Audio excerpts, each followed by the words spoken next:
Olá pessoal, estamos começando aqui mais um vídeo de filosofia, agora discutindo sobre o público e o privado. Quando eu falo de público, pessoal, ou privado aqui, eu não estou falando de conceitos relacionados ao protecionismo, a questão da privatização, ser a favor ou contra, se existe corrupção mais em um local ou em outro. Na verdade, quando eu me proponho a discutir sobre público e privado aqui, na verdade eu estou partindo do princípio público e privado lá do livro Política de Aristóteles, ok? Ou seja, é o conceito público e privado que surge na Grécia Antiga, beleza? Onde é que surgiu esse termo? Como eu falei outrora para vocês, o conceito de público e privado surgiu na Grécia e servia para duas coisas: controle familiar e controle comunitário. O termo privado falava sobre controle familiar e o termo comunitário se referia ao controle comunitário, não ao termo público, beleza? Família, privado, comunitário, público. Esses termos eram amplamente difundidos pelos filósofos atenienses. Se você for pegar, por exemplo, Sócrates, Platão, Aristóteles, eles amplamente falarão sobre esses termos.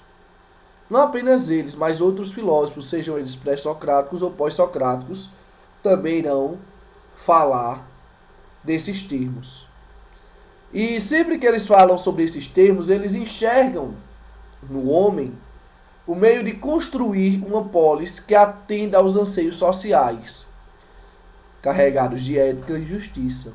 É claro que vale salientar aqui, pessoal, que quando eles se referem ao homem, ele está falando ao sexo masculino. A mulher, ela não tinha direito de participar dos debates da polis. Ela deveria permanecer restrita dentro do seu ambiente familiar. Ou seja, naquela sociedade não existia participação feminina, nem em relação ao voto, nem em relação ao debate público. Ok? Algo que é totalmente diferente da nossa sociedade atual. Quando se fala de privado, por que era importante ter o privado? Primeiro, porque atendia à necessidade de procriação e sobrevivência. Quando eu falo aqui procriação, estou dizendo que era a partir, vamos dizer, da proteção da família, teoricamente, que era garantido a preservação da existência humana. E também era uma maneira de sobrevivência. Acreditava-se que a mulher era um sexo frágil, que não teria como se manter, então o homem ele também abrangia essa necessidade de sobrevivência, essa maneira de sustentar o domicílio. O princípio privado atendia também a princípios patriarcais, o homem como líder, a mulher como submissa e os filhos do sexo masculino como extensões, como miniaturas de liderança que eram figuradas a partir de seu pai. O âmbito privado restringia os direitos das mulheres em relação a questões públicas e, teoricamente, ajudava também na construção ética individual. É claro que essa ética, quando era frisada, era mais para o sexo masculino. Se a mulher quisesse ser ética, ela basicamente permaneceria fiel ao marido. Eu não estou aqui acrescentando juízo de valores, pessoal. Se essa prática está certa ou errada. Eu estou explicando a maneira que eles enxergavam a sociedade. Beleza? Eu particularmente não concordo muito com essa postura, mas a gente tem que analisar o contexto da época a partir de sua época. Beleza? Público. Segundo o discurso do livro Política de Aristóteles, os interesses públicos estavam sempre acima dos interesses privados. Ok? Existe uma coisa que é interessante aqui, pessoal. Eu comentei que no privado, o conceito de liderança era pautado no patriarcalismo. Ou seja, não existia escolha. Era o homem que era o líder da casa que ditava as ordens e pronto, acabou. Em relação à comunidade, o líder, ele não era imposto, ele era escolhido. Agora, que era escolhido entre os membros do sexo masculino. Na verdade, as mulheres não participavam da política, apenas os homens. E entre esses homens era escolhido o líder. Outra coisa, no setor público não era admitido nenhuma forma de violência. Qualquer tipo de violência interna dentro da polis deveria ser punida. Dentro do âmbito privado, não.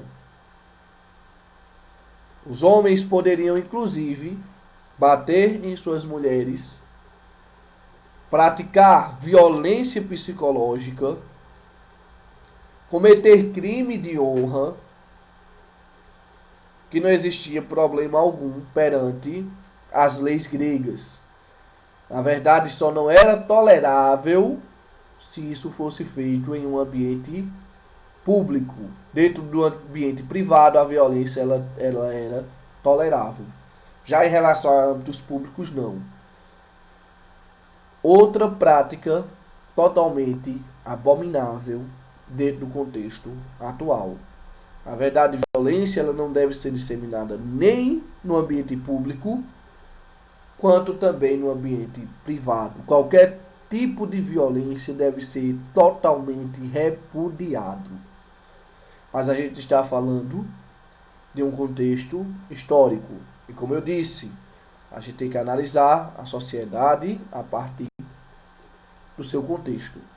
É claro que a gente, ampliando essa discussão para o momento atual, a gente vai condenar essa prática. Na verdade, as mulheres devem participar do contexto comunitário, politicamente, e fazendo bem o seu serviço. Elas têm uma grande capacidade.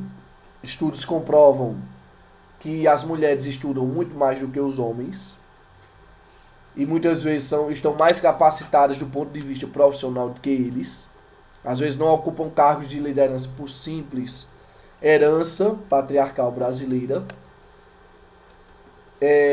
As mulheres, elas têm lutado contra a violência, que é bastante interessante isso. Na verdade, eu acho até interessante que isso entra dentro daquele contexto, né? Vamos dizer, da lei ser discutida. Tem pessoas que dizem que lei não foi feita para ser discutida, para ser questionada. Foi feita para ser aplicada. Mas as mulheres tiveram direito ao voto a partir da luta.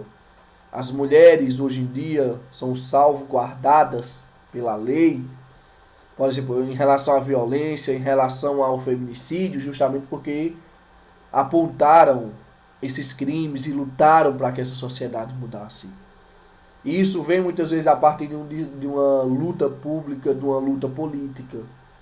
Então essa questão de dizer que lei foi feita para ser cumprida e não questionada, isso depende do contexto.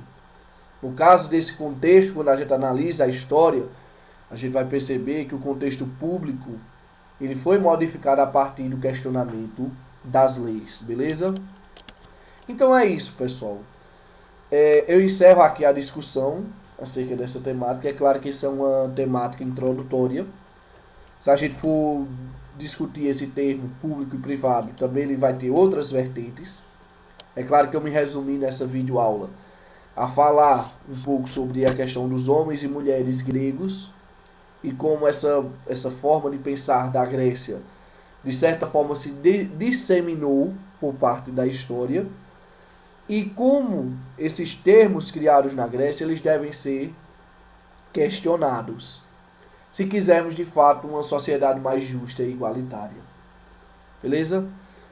Desde já agradeço a atenção de todos vocês. Qualquer dúvida vocês entrem em contato comigo. WhatsApp, Instagram, Facebook, YouTube, Classroom. Qualquer uma dessas plataformas vocês podem entrar em contato comigo para darmos as devidas orientações.